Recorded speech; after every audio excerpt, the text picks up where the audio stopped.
All right, everybody, go ahead, take your seats, have a seat here in the auditorium. It's ready to get time. It's time to get started. Excuse me.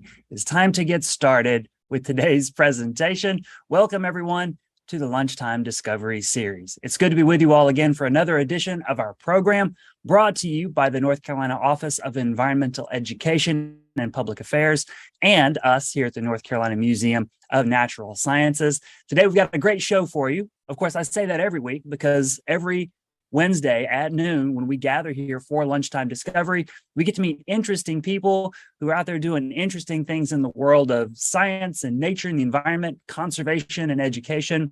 And today will be no different. I guarantee it. I am quite certain of it. So, as we go throughout today's program, I'll remind everybody that the Lunchtime Discovery Series is an interactive show, which means that you should definitely go ahead and log into your YouTube. That way you can use the chat feature and type in your comments and your questions about the presentation as we go along. I've got that pulled up right here in front of me so that I can ask today's guest speaker your questions once we get to the Q&A section at the end of the presentation. We leave plenty of time. Queue those up for me, get in line, and post those questions so that we can get to them at the end of the show. Now, for today's program, if you've been paying attention to the Lunchtime Discovery Series, maybe you've been hanging around the Raleigh government complex for a little while, you might recognize the face of today's guest speaker, because Sarah Sanford used to work with the Department of Environmental Quality in the Office of Environmental Education. How about that? Except that today, instead of, zooming in from a desk over in the DEQ building, just across the street from me here, Germany, which means I don't have a concept of time. Sarah, it must, I don't know, is it like midnight over there now? 6 p.m., but close enough. Okay, it's only 6 p.m. We're not inconveniencing you too much then. That's fantastic. Well, welcome to the program. It's good to see you again, being a part of something coming out of the EE office.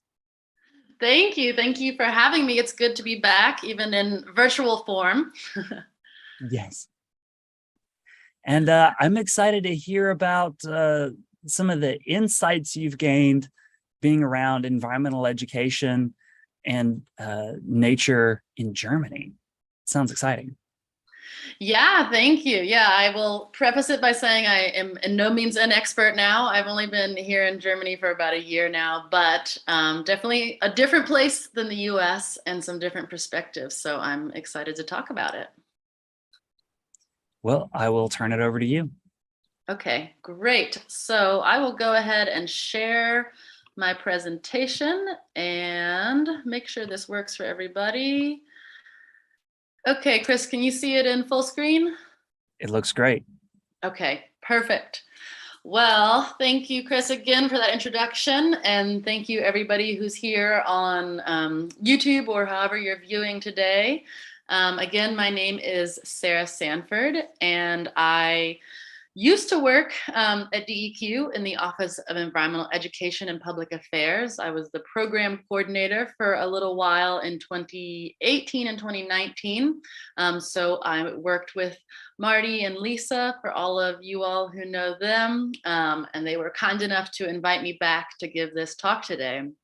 So like Chris mentioned, I now live in Berlin, Germany. So I will be giving somewhat of a brief overview about environmental education here in Germany. I do have some experience in the US, both studying and working in the field of environmental education, and I'm continuing that here, and that's what we'll go into today. So just quick overview.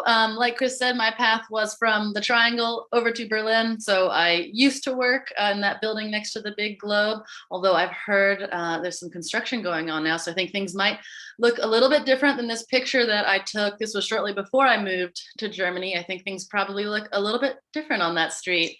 But yes, so in July of 2021, I moved over to Berlin, Germany, to join my now husband here, who is German. So he lived with me in North Carolina for a number of years. And then it was my turn to live in his country for a few years. So since the summer of 2021, I have lived here in Berlin, and I have been learning German and working with kids a bit, doing a little bit of English teaching, but mainly just getting accustomed to living here and learning the language.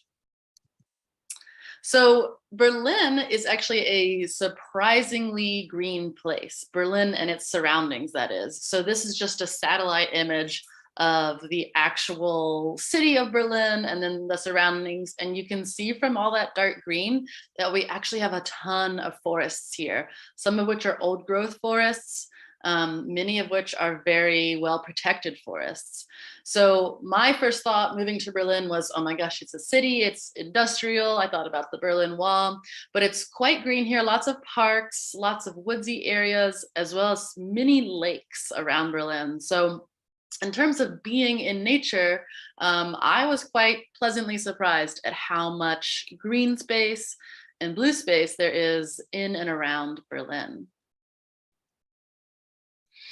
And so one of the main things I've been working on here in Berlin is actually continuing my environmental educator certification, which I started when I was working for the Office of EE, of course. And just going forward, whenever I say EE, you can know that that means environmental education, just a shorter way to say some long words. And so I was halfway through it when I left the US, and I thought, oh my gosh, how am I going to finish this? It's a few hundred hours of certification that is run through the Office of Environmental Education. The screenshot on the right here just shows for an example of some of the workshops and programs that you might do when you're getting certified. So this was the kind of stuff I was working on when I still lived in Durham and was doing some weekend programs, etc. Then I realized, I don't think I can do that from another country in a different time zone. So I asked Lisa and Marty, is it possible to finish my environmental educator certification from a different country? And of course, Lisa and Marty were very supportive, and they said, yes, you can absolutely do that. You can find workshops, you can find programs, as long as it's stuff that you can understand and you're learning and getting outdoors, then it works.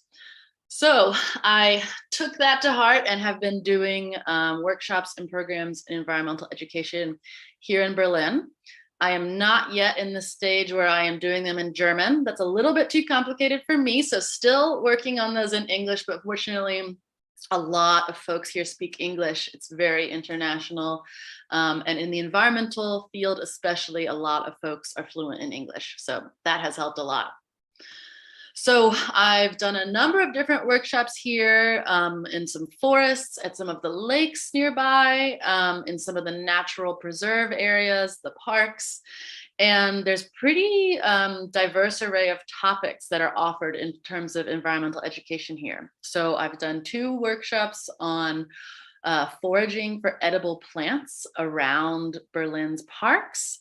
A couple on fungi, so native fungi that grow in this part of Germany, what you can harvest, what you can't, how they grow, where they grow, and then a couple workshops just around environmental education teaching methods in general. So it's been a great way to see the area and learn about how environmental ed is done here versus in the US. So just to start off with the very big picture, the very broad, environmental education in Germany is in some ways very similar to how we approach environmental ed in the US, but it also has, of course, very different roots. Germany is a much older country than the US, and it's a very different country. So a lot of environmental education in Germany is actually focused on the way in which we live in connection with nature. This photo on the right is actually taken in Berlin. This is a forest school classroom, which I will go into more detail on later. But this is just an area where kids do their class outside in the forest. They play on, this is supposed to be an old wooden ship, and they have a little pretend kitchen in the forest. So a lot of their schooling actually takes place outdoors rather than in a traditional indoors classroom. So the first point I want to touch on is actually a German word that we have adopted in the US, kindergarten. So everyone goes to kindergarten, usually after preschool. However, that's not what kindergarten originally meant in German. So in German, kindergarten is made up of two words put together, which is a good way to summarize the German language. Every word is really long, and it's usually just a bunch of small words put together. So that's why German words are often look so long, they're just small words put together. But anyway, Kinder means children, and Garten in German just means garden. And so essentially this concept of a kindergarten, which here is not the first year of elementary school, it's actually before that when you're younger. It's probably roughly equivalent to what we in the US would call preschool. It's a time where children go to something that is somewhat like a school that is focused on playing and recreating outside. So whether that's, a sandbox and a playground or an actual garden or a park, it's focused around getting the kids together with other kids their age and doing some learning in an outdoor setting. So it might include learning about nature. So learning what plant is this or what tree is this. But usually it just means the kids play outside, and even in the winter. So you probably know, especially in northern Germany, it gets really cold and gray and dark in the winter. Germans know how to handle the cold. So even living in Berlin just for a year now, I have witnessed this in person a lot. These kids go to their preschool, their kindergarten, whatever you want to call it, in the winter, just suited up in full body snowsuits every day, whether it's snowing or not. These are they look like little puffy marshmallows, and they go to school suited up, whether it's raining or snowing or sleeting or hailing. Typically, they will go outside every day, even if it's just for a walk. So these kids grow up having this very outdoors oriented experience, even if it's not what we would think of as official environmental education. They're outside all the time. So going back a little bit with the history of environmental education in Germany, it really started in Germany with not so much environmental education, but a focus on the outdoors, being outdoors and recreating outdoors. So when we think of, we might have stereotypes we think of Germans being big hikers and big travelers. A lot of outdoor activities are very popular in German culture.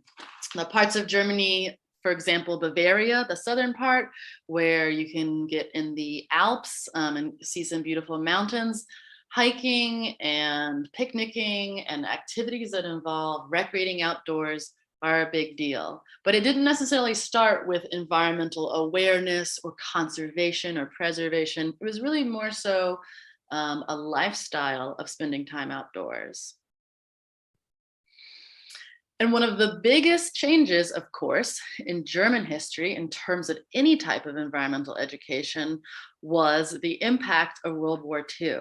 So much of Germany was destroyed or bombed in some way during World War II that most schools, whether they were just a preschool, an elementary school, or other areas where informal education was taking place, were destroyed during World War II and had to be rebuilt. So most of the progress that was made in terms of environmental education, whether that was formal or informal, was really impacted during that World War II period. And as most people know from what we know about history, there was not an immediate rebuilding and renewal in Germany. It was many, many, many years, sometimes decades, before cities and towns could rebuild their schools or any type of area where folks were going to get experience in nature, whether that be a park or an actual educational center. And then, of course, one of the other biggest points in German history was the big changes that happened after the Berlin Wall came down and East Germany and West Germany were unified. So essentially, a lot of the programs that were starting to move forward with environmental education, especially in the 1970s when the environmental movement was really getting more momentum, those were in West Germany, not so much East Germany. And so there was a big difference between West Germany and East Germany and environmental attitudes, environmental awareness. So a lot had to, East Germany had to somewhat catch up when the wall came down and the two sides of the country were unified. So a little bit drier, but important framework to know is that Germany does have environmental agencies very similar to what we have in the US. So I put the first one in English because the name in German is ridiculously long, but at the top is the Federal Ministry for the Environment, Nature Conservation, Nuclear Safety, and Consumer Protection. What a mouthful. I hope they have an acronym for that. If they do, I'm not sure that I know it. But under that is what they have, what's called the Umweltbundesamt. And that's basically their version of the EPA. That's the German Environment Agency. And it was founded in 1974. So actually a very similar timeline to when our EPA in the US was founded, which I think was 1970 approximately. So as much as these two countries have very different historical timelines, in terms of environmental education, the US and Germany actually evolved certain agencies and offices at around the same time.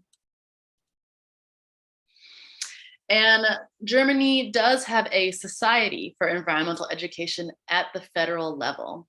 So you can see I have their mission statement in quotes here in terms of what they do, but it's similar to what environmental education organizations in the US do. So we have the Office of Environmental Education in North Carolina, and many other states in the US also have their own state level offices for environmental education. So in terms of environmental education in Germany, there's of course what's taught purposely in a classroom where maybe you're learning environmental science, or you're going to a park, learning from a park ranger about nature or about animals. But there's also what's more subtle in terms of environmental education in Germany. The way the government, for example, treats environmental initiatives and how people who live in Germany interact with environmental initiatives. So for example, the trash and recycling system here is so different from in the US, and I have lived here for over a year now, and I still get it wrong sometimes. So this picture sums it up pretty well. There's no trash and then mixed recycling. There are typically at least 5 different bins. And it also depends on what federal state you live in within Germany as to what bins you use. So for example, the ones here, the brown is what we would call compost, so organic food matter. If you have dead plants, for example, they would go in there. The blue is typically paper. The yellow is plastic and metals. The black one is what they call Restmüll, which literally means the rest of the trash. And then that doesn't even include glass. Glass typically has 5 different separation categories. So quite a complicated system here. But what this has to do with environmental education is that from a very young age, kids who grow up in Germany learn to categorize trash from recycling and learn to categorize all these different types of recycling.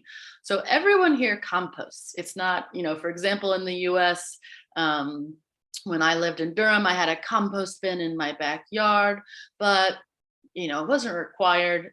I was one of a few neighbors who had that, but you don't have to do it. Here, every household has a compost bin that the city or the township or whoever comes and picks up. So everyone does it.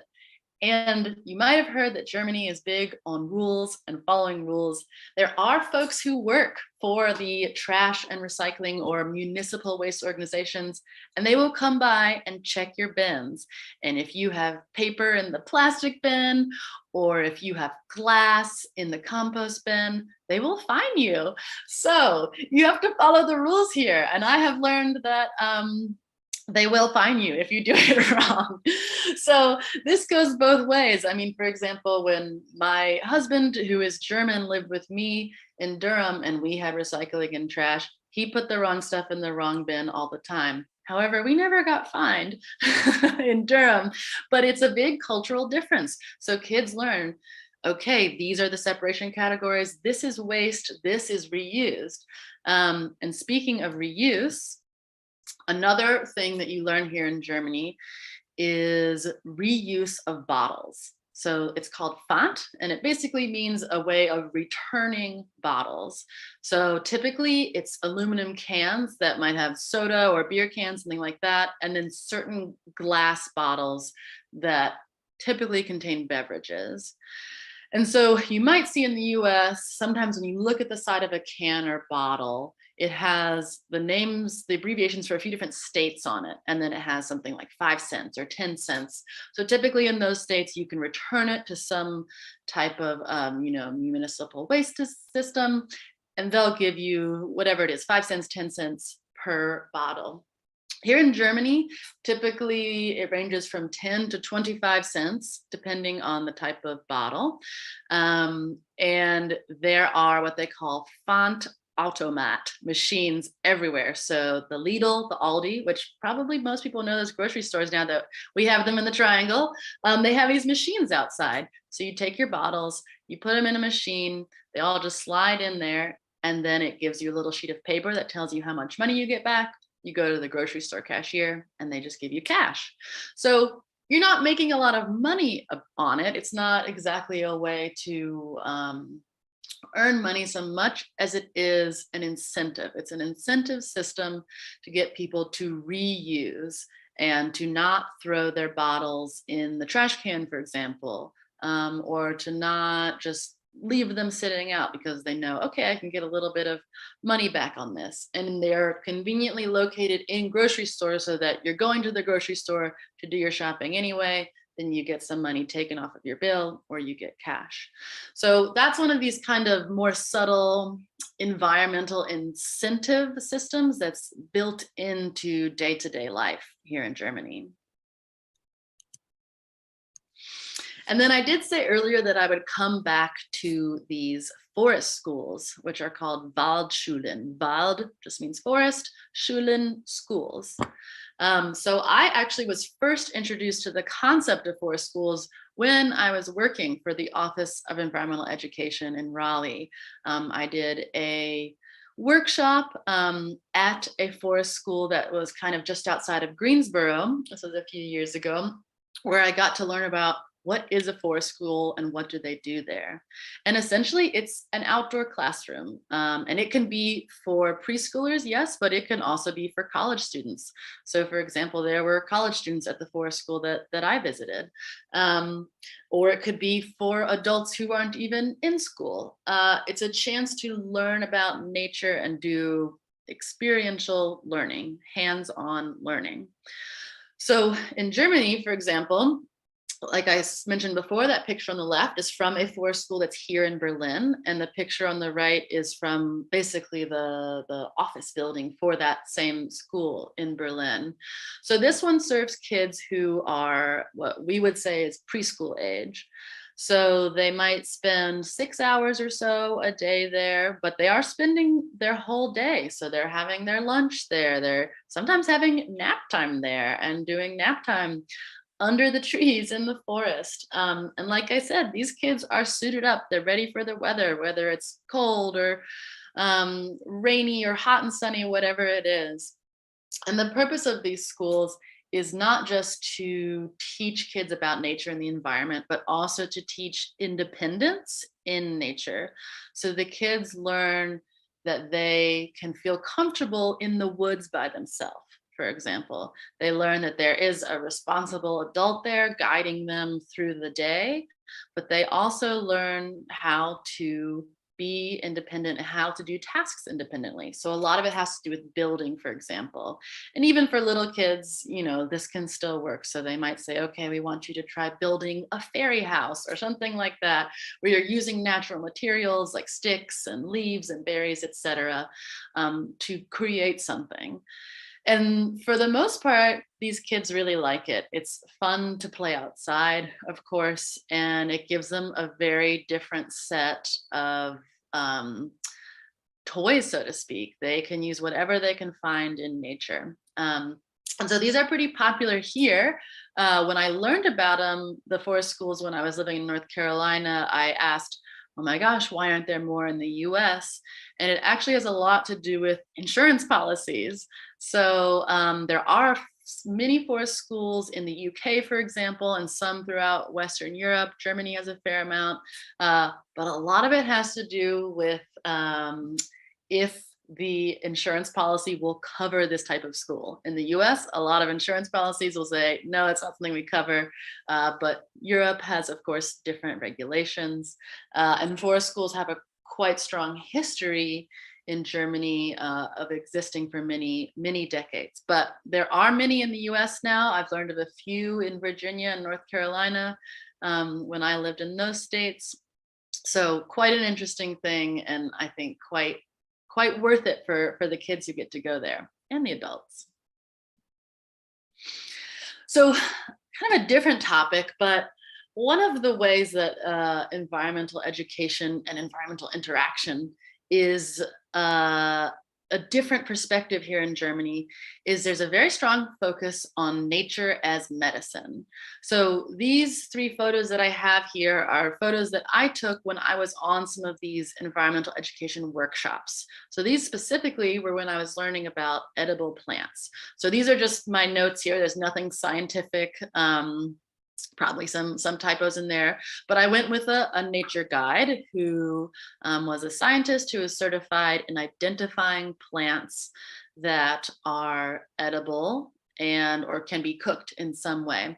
So for example, this first one on the left here, stinging nettle. I knew about this plant from the US. It exists on the East Coast. I had always encountered it when I was hiking in the Southeast. And I always thought, oh my gosh, it's like a pest. I always brush against stinging nettle and it leaves this little rash on my legs. And then I come to learn, oh my gosh, it's actually in a lot of different types of tea. It has a lot of natural vitamins in it, and you can dry the leaves. And once they are boiled, they don't have the actual nettles that can sting you and give you a rash. Another example is in this middle photo. These are rose hips, or some might say rose buds, which have a really, really, really high amount of vitamin C. Can also be used in baking, for example, pies or tarts, can be used for tea. The one on the right, broadleaf plantain, that's another very common plant on the East Coast in North Carolina as well. Can be used the same way you would use spinach. You can put it in a salad or you can cook it after cleaning it thoroughly, of course. But these were all just such new and interesting ideas to me, even as someone who studied environmental science and was big on nature. I don't think I, in the US, experienced so much of a focus on the medicinal properties of what we find in nature. Whereas in Germany, this is quite common. So for example, there's a joke that in Germany, you go to the doctor because you're sick and they write you a prescription for tea. And it's a joke, but it also actually happens. I have been to the doctor here and they've given me a prescription for tea, which is sometimes helpful, but it's a reflection of the fact that Germany is big on nature-oriented medicine. So what can you do that's natural? And of course, antibiotics exist here too. And of course, there's very good modern medicine. You can get what you need. But German culture has a big focus on how can we use nature's healing properties. And this is something I've realized from my German friends, from my husband's German family, is it's very common that folks are able to identify native plants and say, oh, for example, that's stinging nettle. This is what you can do with stinging nettle. Or, oh, that's that type of mushroom. You should pick it in this month and you can cook it as a stir fry. In the US, of course, there's folks who know that and who recognize that. But if you grow up in Germany, especially in a more rural area, it's common that you just learn this kind of stuff as a kid and that you have this inherent comfort with identifying plants and trees and bark and buds out in nature, and that you know how to use it. So nature as medicine is that one. And another aspect I want to touch on about the way environmental experiences are approached here is how people connect to nature. And a big part of that here in Berlin is the parks. When I moved here, I was so pleasantly surprised by how many parks are here and how big they are. So I knew, okay, it's a big city, it has parks, but each neighborhood, each district in Berlin has at least one park, and they are big. I'm talking acres and acres and acres. So there is a ton of green space in Berlin, as I mentioned earlier. And here, park culture is very important. So a lot of communities use these parks as meeting points. You'll see on Sundays, especially. On Sundays in Germany, most shops, most businesses are completely shut down. So restaurants and cafes are likely open, but you can't go to the grocery store. You can't go to the hardware store, for example. All of that is shut down on Sundays. It's supposed to be a day of rest. Sundays is typically when everyone goes to parks. Again, even if it's the winter or the fall, it's still common. There's a big culture of cooking out in the parks. And in Berlin especially, there are a lot of immigrant families here who come from areas where they are used to meeting every Sunday and doing a huge cookout or grill out and having cousins and uncles and aunts and just all different family members. And that's really what parks are often used for here in Berlin. And it's a way for people to be in nature, but also be with family. And it's a huge part of the culture here, especially on these days, like I said, where you can't do much else because everything's shut down on a Sunday. So you go to the park. And there's a lot of opportunities for recreation here. So for example, I just made a quick Google Maps search of what are some of the hiking trails in Berlin. So these on the left here, these red dots with the image of the hiker, those are just some of the hiking trails that are within the city. So that's not just surrounding, it's within the city of Berlin. And then on the right, all of those dark green lines on that map of Berlin, those are all bike paths. So Berlin is pretty, I mean, not the best, but pretty good with providing infrastructure to get around on a bicycle, whether it's you're commuting to work or just for exercise or just to get out and be outside. There are a lot of opportunities for connecting to nature in a recreational way, if that's how you choose to do it. Of course, that's not for everyone, but the options are there. And Germany puts a really strong focus on recreating outdoors in the way that you like to do it. And the last one I want to touch on here, which is big in Berlin, is connecting to nature through the repurposing of spaces. So I want to give an example that's from here in Berlin. These two pictures are from what is now a park. It's called Tempelhofer Feld. Feld just means field. What it was a huge airport. So this used to be the one and only airport that you would fly into if you flew to Berlin, still called Tempelhof. And you can see in the picture on the left here, all of that pavement, that asphalt, that was the runway. So it's a massive, massive runway. And eventually this airport had to be shut down and they built a new airport. So they're left with this massive asphalt runway, but of course in the middle, what is there? Just a big patch of flat grass. And this actually really reminds me of, in the US, we have brownfield sites, and how can we redevelop brownfield sites into new uses? So this was an area that wasn't particularly polluted, but it also wasn't, they weren't going to build housing on it. So they said, what can we do with this? And it actually went to a vote with the people registered to vote in the city of Berlin. So the people, majority in the city of Berlin, voted, we want this to be a park. And so what it's turned into is actually this amazing park where this huge asphalt loop that was the runway is a place where people roller skate or bike or bring mobility devices and use them there, or skateboard. and people are just doing laps. Some people are learning how to ride bikes, for example. I see classes there where people learn how to ride. And then the middle, the grassy part, has just been turned into a huge picnic area. So you can bring a blanket and hang out. They've installed grills so you can cook food in the area. And so this was really an opportunity where Berlin took the opportunity to say, okay, this is this huge space that could be a way to connect to nature. And it wasn't actually so much the local government that did it. It was the people who live here who said, we want this to be a place where we can spend time in nature. And it's, of course, not what you would typically picture as a park. You know, there's not a ton of forest. It looks way more urban than most parks, but it is still a form of connecting to nature. And so that's something that there's a big focus on in Germany as a whole, but also really, really here in Berlin. So if you ever come to Berlin, highly recommend visiting Tempelhofer Feld.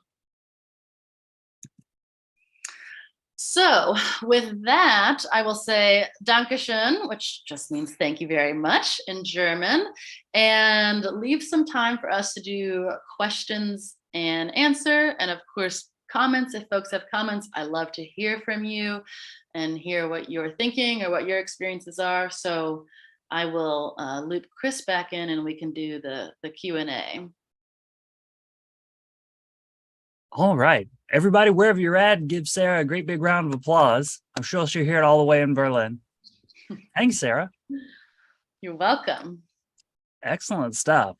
Very cool. Very cool. Viewers, I'll remind you, go ahead, drop your questions and comments into the chat. I'm going to be looking to your thoughts here in just a moment because I'm going to take down your share real quick. We'll go back to cameras. Because I'm kind of interested with, you mentioned World War II and the way that Germany was just sort of broken down, which means that they have the opportunity to rebuild, but it's 30, 35, 40 years before we get to what we kind of consider the modern environmental movement. And nowadays, there's a lot of thought about how to build infrastructure for a much more environmentally friendly future. So I'm kind of curious as to how, or maybe what you've seen around how modern day Germany is thinking about building in addition to like repurposing for the future.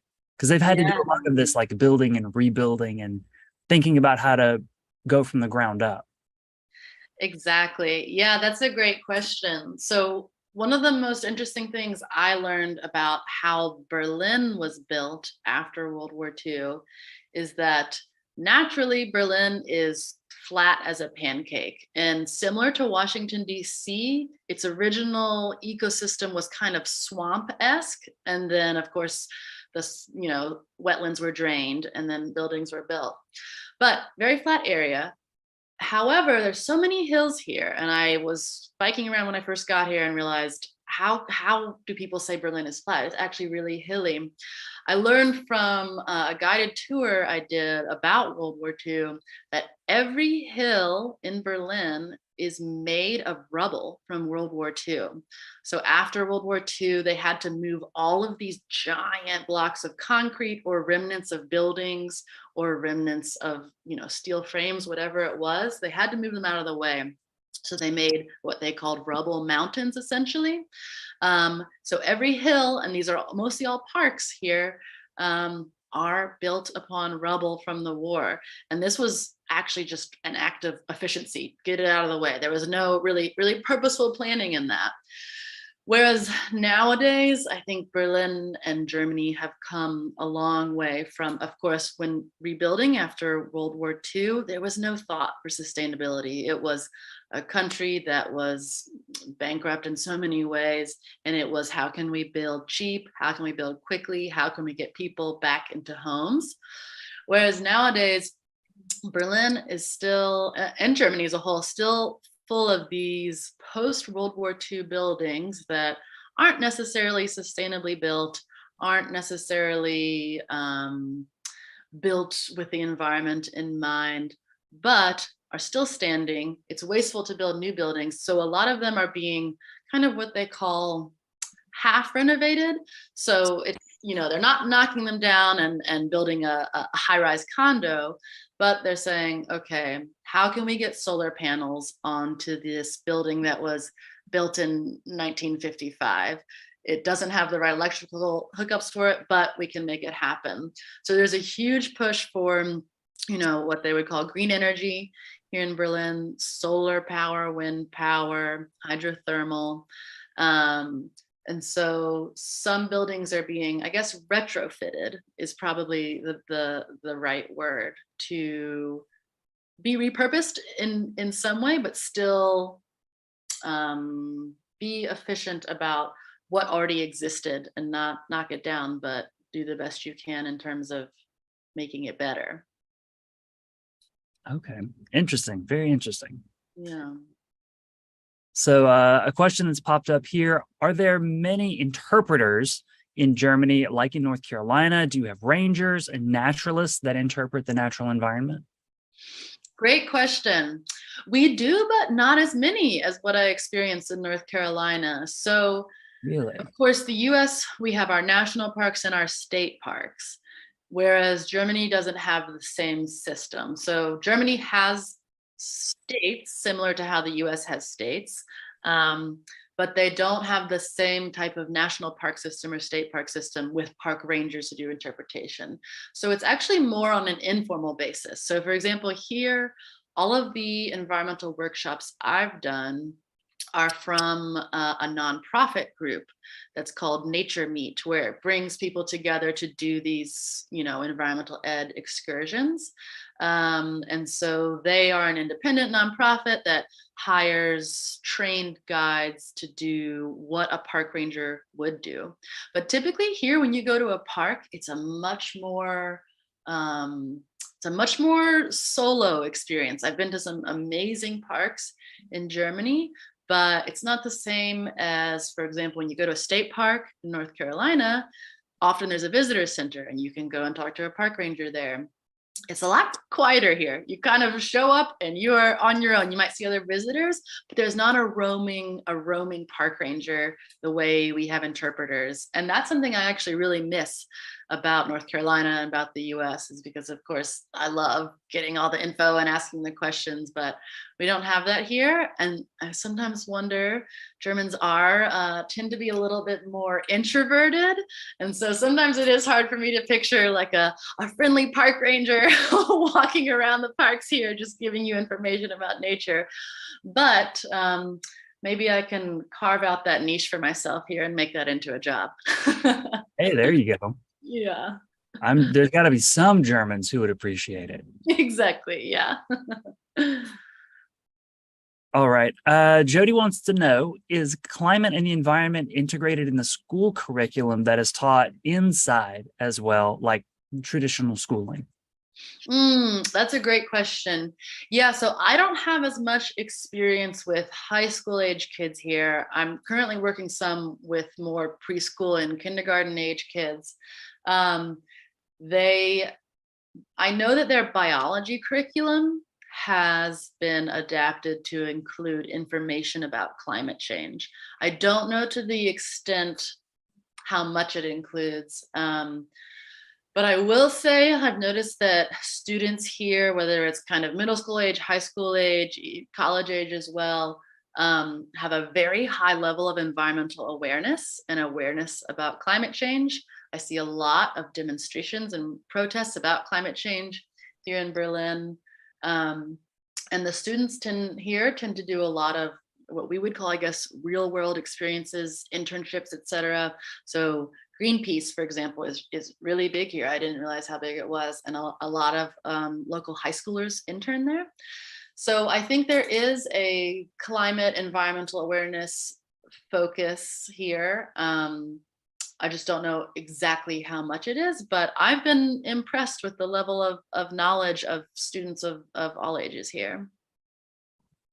Okay, fascinating. Yeah. I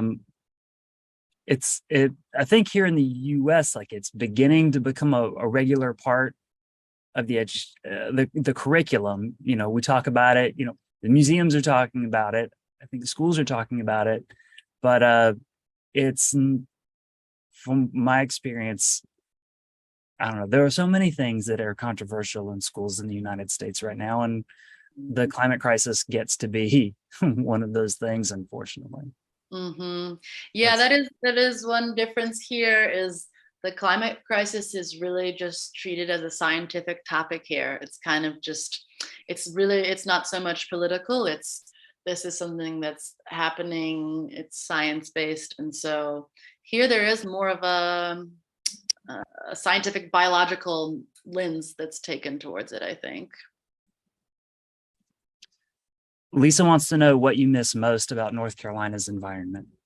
Oh, great question, Lisa. Wow, I miss a lot. The collegial work atmosphere in the Office of Environmental Education. Yes, I miss the globe. No, I think for me, one thing that was nice is that the kind of deciduous forest habitat of the Southeast is very similar here. A lot of the tree and plant and animal species are the same. We're a little further north, of course, so it's a little bit colder, colder climate species, but for the most part, you know, a lot of the woods that I spent time in when I lived in the Triangle, when I would go to, you know, nature preserves just outside the Triangle, or go hiking, or go spend time near the Eno. A lot of that is similar here. But in terms of North Carolina's environment, what I miss most is 4 very distinct seasons. Here, winter lasts too long. I was talking earlier about how we've had 2 weeks of solid fall now. You can probably see I'm wearing a wool sweater.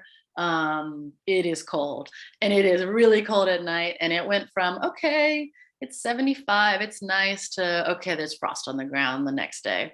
So it's I don't feel like we have the transitions that we do, and I love the transition from summer to fall in North Carolina. We don't have that here. I am missing that for sure. I was gonna say we were enjoying a lovely transition into fall the last few days, but I think the high today is like 90 degrees. Oh, We're not getting much of one either. that makes me feel a little bit better. It's still summertime in North Carolina. Yeah. And it's letting us know aggressively. Yes. You know, so much of the environmental education programs or curriculum that people can engage with here in the US, it does have to do with, say, identifying plants and animals, or their roles in ecosystems. You know, we talk to kids about food webs a lot.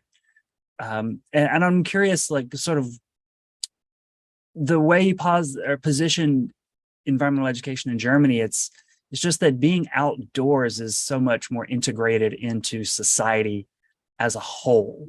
Mm-hmm. People just want outdoor space and come up being in the outdoors all the time, compared to here, where I feel like we're always trying to draw people into the outdoors. You know, we entice them with events and activities, and or, you know, making it informational so that it, you know, hey, you can get something as a part of this experience outdoors. Is that accurate? Is that an accurate reflection? I think it is. Yeah. I think the big difference is that here the outdoors are so associated with health. So like I was mentioning earlier, you know, the doctor will write you a prescription for tea. Doctors will also often say, are you getting fresh air? Are you getting enough fresh air? And I've experienced this too. Last year I had a sinus infection and I was congested. And I don't remember who it was, but it was someone who was German, said to me, oh, if you go to the mountains, it'll get better. And that's something that in my mind, I mean, in the US, that was common in the 1800s. You know, they'd say like, oh, we're going to have a mountain retreat to get mountain air. But here, that's still a totally sensible thing to say. And people often say it. Oh, you need to make sure you're getting fresh air. And yes, there is absolutely some science behind it that shows that fresh air and you know, non-reventilated air going through your HVAC system. Of course, fresh air is better for you, but it's also just very much part of the German psyche that if you're outside, you get good health. And so there's a big focus on walking places and, you know, taking your afternoon tea and cake or your coffee and cake outside. That's very common. I am always shocked by what type of weather I see people eating or drinking at a cafe and outside. I mean, for me, I'm like, oh yeah, I'll sit outside if it's sunny and warm, but it doesn't matter here. People just always do it outside. And so I think that association with health is actually kind of what makes the big difference, is because people here just assume, oh, that's what you do to stay healthy. You have to do that. And so I think in the US, we often see the outdoor spaces, it's almost more of an oasis, which I think is good in its own way, as like, oh, this cool place, we get to go camping for the weekend, we go there. But it's more likely not somewhere where you go and have your afternoon coffee every day. Whereas here, it's more common that, you know, you do that on I think a daily basis. But it you know, there's pros and cons to that. So for example, in the US, we have a nice focus on camping as this escape. We get to go camping on the weekend, or, you know, over our fall break or whatever. Here, camping places are, you have to pay every time you camp. They don't have backcountry camping. They don't have the type of dispersed camping that you can do in a national forest in the US. You can't do that. It's illegal. So you have to go to a registered, certified, official camping site. And usually it's fairly, you know, there's a store and there's electricity. It's not that wilderness experience. And so it plays out in different ways. So it's not necessarily that, you know, one country is better than the other. They just operate very differently in that way. Okay, very interesting. Very interesting. I kind of would have thought that with all of the emphasis on being outdoors and getting fresh air, right? These people, Germans would just love to throw on a backpack and be gone for 4 or 5 days in the woods, but I think they do, but I think they go to other countries for it. So for example, when you go to like Switzerland or Austria or France or, you know, neighboring countries, you meet a lot of Germans who are there to do backpacking. So that's what I've noticed. But yeah, the fresh air focus is big here. There's a joke among those of us who've migrated to here and aren't German, is this. So the German word for fresh air is Frischluft. And they always have the windows cracked. So the windows are very different here. Instead of like a window that you push up and down with a screen in it, it's more like a door where you can either open it all the way or tilt it back. And even when it's the middle of winter here, my husband always has the windows cracked. And I'm always like, that's crazy. It's snowing outside. But he and all the Germans maintain, you have to have fresh air. It's for your health. So I've learned I just have to adapt to that. Fascinating. Yeah. So this leads me into another thought then is, you know, environmental education programs here in the US, especially for kids, we work off this idea that we want to have a scientifically and environmentally literate public because we have such a history of industrialization and waste and pollution. And so we want to make sure that we have a clean and healthy environment for the environment's sake, and also for ours. So I'm curious about, if you, like in the year that you've been there, if you've seen anything about I don't know, runoff, pollution, oil spills, things like that might happen. You know, I think, you know, it wasn't that long ago here in North Carolina, for example, there were chemicals spilled into local rivers and, you know, overflow and things like that people are very upset about and have to be remediated, and it's billions of dollars. I'm interested in what the conversation is like over there when it comes to issues like that. Yeah, those conversations are definitely happening. I'd say in a lot of ways, German culture is very blunt, much more blunt than American culture. I think American culture, we have more of a focus on diplomacy. in terms of talking about these topics, but in Berlin especially, there's a huge focus on how we get our natural gas. So for example, right now, of course, the big problem is Germany gets a lot of their gas for heating houses from Russia, and now it's a huge crisis. But of course, that brings up this conversation of, well, what is the sustainability of natural gas? How is it really sourced? And it travels so far. And so those conversations are absolutely happening. And I find here that people are, in general, very opinionated about this. In fact, I've learned that I actually have a lot more research myself to do on our energy sources here because I came in just knowing so little about it. But pollution in general is a lot of regulations here. Of course, it's still happening. Germany is in no way perfect. And there are absolutely major forms of pollution. For example, coal-fired power plants were huge in Germany for many, many years and still exist. And so that's one of the big topics that people talk about is, kind of what world are we leaving for our kids? What does the future of environmental regulation look like? I myself have been trying to get involved in these conversations somewhat, but it's some of it's in German, but I'm learning a lot. Yeah, these conversations are absolutely happening here. I find that kids in general are pretty well informed. Either their schools or their parents or both are doing a pretty good job of connecting them with these issues and helping them form opinions about environmental issues. So, yeah. And it looks like I think we might have lost Chris. So let me wait a minute and see if Chris comes back on.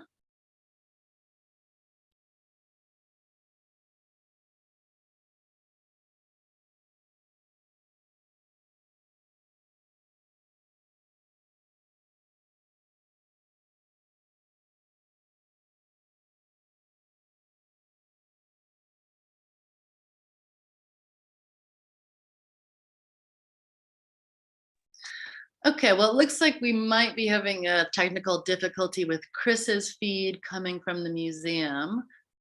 So in case he doesn't come back on, I will just go ahead and tell everyone thank you so much for joining. And wait, maybe Chris is back. Let's see. There he is. He's back just in time. Woo! How about that? Well, that was a fantastic answer to that question, of which I missed all of the lovely insight. No worries. I was just about to, I was trying to remember from my days at Lunchtime Discovery how the wrap up worked. So I was just trying to launch into the speech, but I'm glad you're back to give it instead of me. Thank you. I don't know what happened, but it's good to be back for the end of the Lunchtime Discovery series. Sarah, thank you for taking time out of your evening to call in from Germany. You're welcome. Thank you for having me, and hello to everyone who was at DEQ when I was there. Thank you for being here, and feel free to reach out. I'm in Berlin, but I'll be back in North Carolina and Virginia for Christmas, so I'll see everybody hopefully. Fantastic. Folks, you can find the next edition of the Lunchtime Discovery series right here at the museum's YouTube channel next Wednesday at noon. Make sure that you mark your calendars. Check out naturalsciences.org's calendar of events where you can see the programs that are coming up next, this one and many others that are coming out of the museum. And make sure that you visit eenorthcarolina.org to see the calendar of events, programs, and activities coming out of the North Carolina Office of Environmental Education. At both of those sites, too, you can get information where you can access us on social media, sign up for email newsletters and listservs, because I know you want to just have your inboxes and social medias flooded with all of the great science, nature content that comes out of all of these great institutions. If you are local to the Triangle, tomorrow night at 7 o'clock here at the museum in downtown Raleigh, we've got a special event with shark biologist Dr. David Shiffman. Come on out for that one. It'll be in the WRAL 3D Theater. It's going to be a great presentation. David is wonderful, and he'll be selling and signing his new book, Why Sharks Matter, which is great because it's also his Twitter and Instagram handles. So don't miss that. I hope I'll see you here at the museum tomorrow night. But if not, I'll see you here next Wednesday for the Lunchtime Discovery series. Until then, everybody, continue to take care, stay safe, do your part to keep your community safe. We'll see you again soon. Bye, everybody.